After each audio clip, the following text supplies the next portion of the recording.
Hi brush friend! Welcome back to my channel. In today's lesson, I'm going to share the different techniques of shadowing that you can add to your lettering. Adding shadows to your brush lettering is one of the easiest ways to make your work pop, and there are so many ways that you can make them. If you don't have an idea yet how to properly add shadows to letters, I have a full tutorial that you can watch. It teaches you the concept of shadowing so you'll understand where to put them on your letters. So be sure to check that out if you haven't already. Let's start with the very basic, the brush pen shadows. This is the most common way of adding shadows. For this style, I like to use Sakura Koi coloring brush pen in light warm gray and light cool gray. If I like darker shadows, I use the warm gray, and if I want my shadow to be subtle, I use the cool gray. For this example, I'll be using the light cool gray.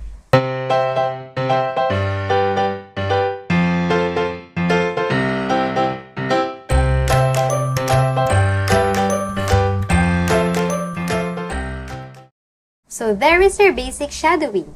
Usually, we use black or gray for this style. Next, we have the Monoline Shadow. As the name suggests, we use any monoline pen, fine liners, or gel pens to add our shadows. I like to use Micron pens. I have here size 03 and size 08. Just be careful not to extend a line inside the brush pen letters for a cleaner look.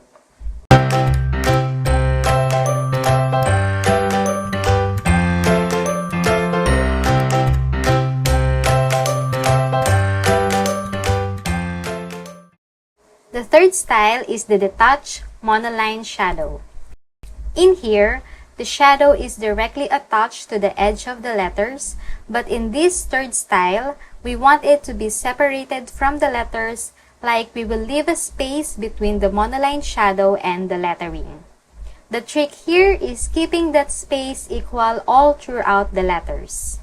So this shadow in here is a little bit closer to the letter E, and you don't want that. Try your best to maintain an equal space throughout your lettering.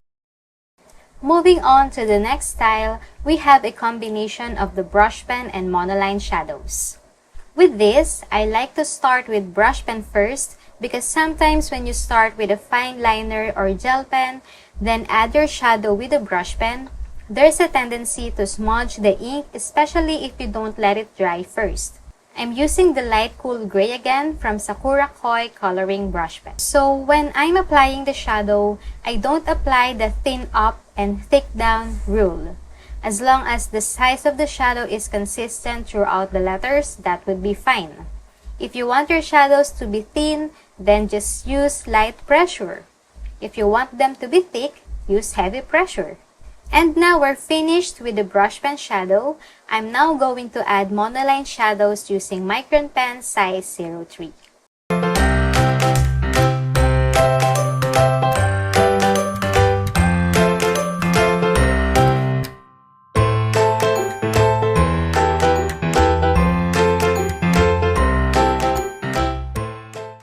It's quite not visible here because I used the brown color for my lettering, so here's a closer look so you can see it. Next, we have the outline shadow.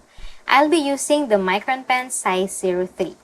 This is similar to the Detached Monoline Shadow, but the endpoints here are attached to the letter so that the outline is closed.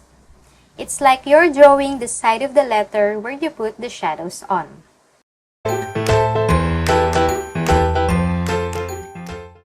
Colored shadow is a fun way to add shadows because you're not limited to gray or black.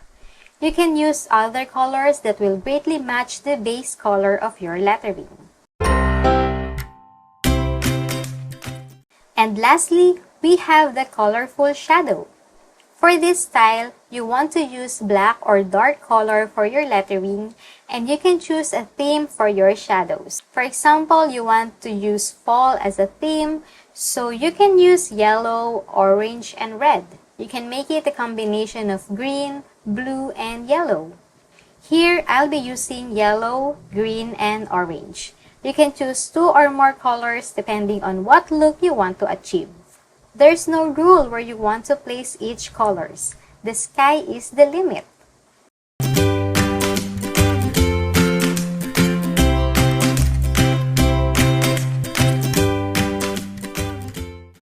Which style do you want to try next to make your lettering look more amazing? Let me know in the comment section. If you try these simple techniques, please do tag me at 7 brushstrokes. I'd love to see your works. Don't forget to subscribe and hit the like button. I hope you enjoyed this video. Thanks for watching!